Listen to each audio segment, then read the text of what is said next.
Okay, we're back at it for part 2 of the review packet. So on this particular problem, we need to make sure that we know where our triangle's at, and we've already had this done before, but this was going to be 24, 26, and negative 10. And we're checking our answer is correct, so we're checking that 2 root 13 over 13, this answer right here, which I convert into a decimal and I get 0.5547. I'm trying to make sure that's correct. So we don't have to check if the sign is correct, positive or negative, because we actually already did that in our particular problem. But we do need to find what theta actually is, and then theta over 2, and then find cosine of that. So theta is going to be equal to tan inverse, and I said this before, but you want to make sure you keep this positive, because we don't care about what direction the triangle is, we just care about the angle. So 24 over 10. If you don't want to do that, there's a few other, you could do sine inverse if you wanted of opposite over hypotenuse, right? So you could have did sine inverse of 24 over 26, but you get the same answer either way. You get 67.38 degrees. But that 67.38 degrees is this. That's the 67. So we know that our theta, which is our angle in orange here, is going to be equal to 180 minus that 67.38. So we've got 180 minus this, and I get that my theta is going to be equal to 112.619. And that kind of looks like it makes sense, right? We know it's more than 90. We know it's less than 180. All right. So our theta over 2 is going to be cutting that in half, and we get 56.3099. And then I find cosine of that 56.3099, and I get 0.5547. And I'm hoping that's the same thing I got up here. Yes, it is. And so it matches, and so we know our answer is correct.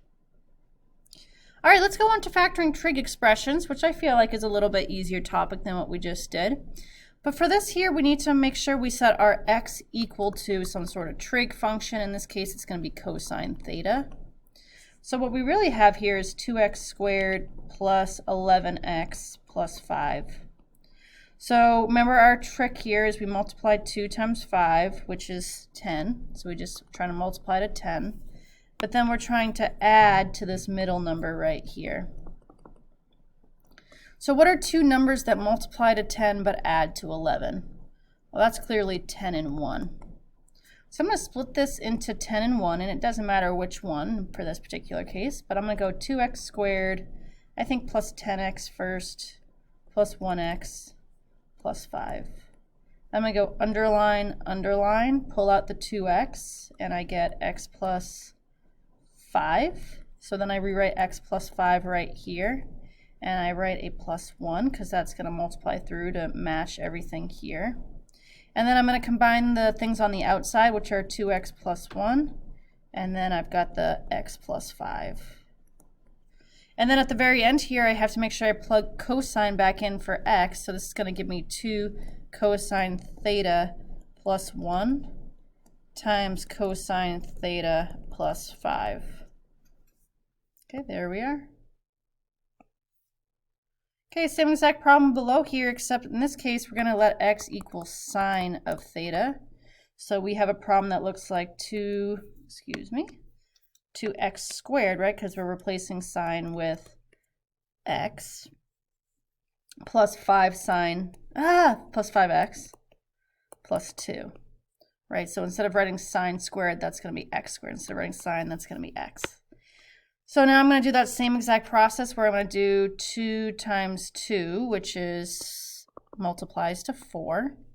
And then I'm going to try to add to this middle number. And what two numbers multiply to 4 but add to 1? Well, that's 4 and 1. In this particular case, what makes more sense to go with 2x squared? What has more of a common factor? I would say 4. So I think we're going to put a 4 first. So I'm going to take this 5x and then I'm going to split it up into a 4x and a 1x. I got those numbers from here. And then I've got plus 2. Underline, underline, pull out a 2x, and I get x plus 2. which means I immediately have to write x plus 2 here, and I get a plus 1 here as well. So this will be 2x plus 1 times x plus 2. And then we just need to plug into x. We need to put sine in, or substitute sine in. So it's going to give me 2 sine theta plus 1. And then times sine theta plus 2. So basically, instead of writing x, I wrote sine. Instead of writing x here, I wrote sine. Okay, that looks right to me. All right, solving trig equations. These are pretty reasonable. Notice that we're trying to be in between 0 and 2 pi. So if I'm looking for cosine is positive root 2 over 2, I'm looking for the second coordinate being root 2 over 2. Oh, excuse me, it's cosine, right? So that should be the first coordinate. So that's going to be this one and this one. So I get pi over 4 and I get 7 pi over 4. And is that in our range that we want? Are we supposed to be for our domain in between 0 and 2 pi? Yes, those answers are between 0 and 2 pi. All right, how about sine x equals 1 for x in between 0 and 2 pi? Well, the only place that sine is 1, remember it's the first coordinate, is going to be right here. So, oh no, that's cosine. What am I doing? Hey, you guys, what am I doing? So, sorry, sine is the second coordinate, so that's going to be just right here. So that's going to be pi over 2, and that's it. I'm going to write that down because I screwed it up twice in a row. So it goes cosine, comma, sine. So that's your first coordinate, and then sine is your second coordinate. And the way we remember is computer science. All right, next question here says to solve the following, and what you have to do is subtract 3 sine theta from both sides. And then we're left with 2 sine squared theta minus 3 sine theta plus 1 equals 0. And now I need to rewrite this as 2x squared minus 3x plus 1 equals 0. So now I need to factor that. It's the same process as before. I'm trying to multiply to 2 times 1, which is 2. And then I'm trying to add to negative 3. All right, I'm thinking about what that could be. That's going to be negative 2 and negative 1. Right, both of those multiply to 2, but add to negative 3. And I'm going to put my negative 2 first to match with my 2. So it's going to be 2x squared minus 2x minus 1x plus 1. Underline, underline, pull out a 2x, and I get x minus 1. And then here as well, I get an x minus 1. And this is going to be a negative 1 here. So what is that going to combine to? And that's going to be, one second, get rid of these. Sometimes I just don't want to erase, and I don't know why. I'm trying super hard to erase them. Okay, here we go. So this is going to be a 2x minus 1 from 2x minus 1, and then x minus 1 here. So that's going to give us 2 sine theta minus 1 times sine theta minus 1. So now we actually have to take those two things and set them equal to 0. So for example, this would be 2 sine theta equals 1 if I added the 1 to, right, because I'm setting it equal to 0. Let me do that all out for you just so you can see the full step. So this is 2 sine theta minus 1 equals 0. Add 1 to both sides. That's going to give a cancel here, and a 2 sine theta is equal to 1. Then divide by 2.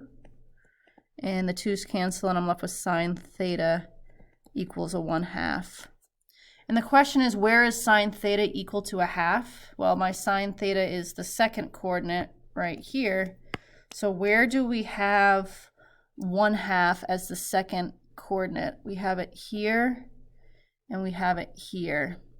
So for this particular problem here, our answer is going to be theta equals pi over 6 and 5 pi over 6. Well, now we have to deal with this one right here. Okay, well, we have to set that equal to 0, so we've got sine theta minus 1 equals 0, add 1 to both sides, and we get sine theta equals 1. Well, sine theta is 1 just right here. Remember, computer science, second coordinate is what we want, and that's going to be pi over 2. So we're going to add pi over 2 as another one of our solutions to that problem. All right, let's do this one. For this one, we're going to add 1 to both sides. You should always put it in the form of x squared and then an x and then a constant. And so in this case, we have cosine squared x minus 2 cosine x plus 1 equals 0. So this is going to, if I let x equal cosine squared, I'm going to have x squared minus 2x plus 1. And you should realize that this is one of the easy factoring problems where you just have to add to negative 2 and multiply to 1. Remember, I am good at this. So we're trying to add to negative 2 and multiply to 1. So adding to negative 2 and multiplying to 1, that is negative 1 and negative 1, right? So we're going to rewrite this as simply a x minus 1 times an x minus 1. And then that's going to become cosine of x minus 1 times cosine of x minus 1. And so I've got to set them equal to 0. Well, they're the same exact one, so I just have to do it once. So cosine of x minus 1 equals 0. Add 1 to both sides. I get cosine of x equals 1. So that's when my first coordinate is 1. So where is my first coordinate 1? Right here. So that's going to be 0 and 2 pi is going to be my answer. So theta is going to be, or actually it's x in this case. X is equal to 0 and 2 pi. And if you notice here for our what theta can be, it can be less than or equal to. It's got that equal thing, so we're good to go on saying 0 and 2 pi. All right. Pythagorean identities. Given sine squared x plus cosine squared x equals 1, prove that next trig identity. Well, we have to decide what we divide by, and since there's a big hint that the first term has to be 1, I got a pretty solid guess that I'm going to divide by sine squared. Well, what's sine squared divided by sine squared? Well, just like I said before, that's 1. What is a cosine divided by sine? Well, that's cotangent, but if we've got a cosine squared over sine squared, that's going to be cotangent squared. And then we know 1 over sine is cosecant, so 1 over sine squared is going to be cosecant squared x. There we go. 16b says manipulate 1 plus cotangent squared x equals cosecant squared x to look like this. And so to me, I'm just realizing that we're solving for cotangent squared. So I need to get rid of this minus this 1, so I subtract it. That disappears. I drop down the cotangent squared x, and that's going to give me cosecant squared x minus 1. All right, good stuff. I think I'm going to pause it there just because I want to do a whole video on the proving trig identities. And so we'll have a part 3 of this review packet. Thanks.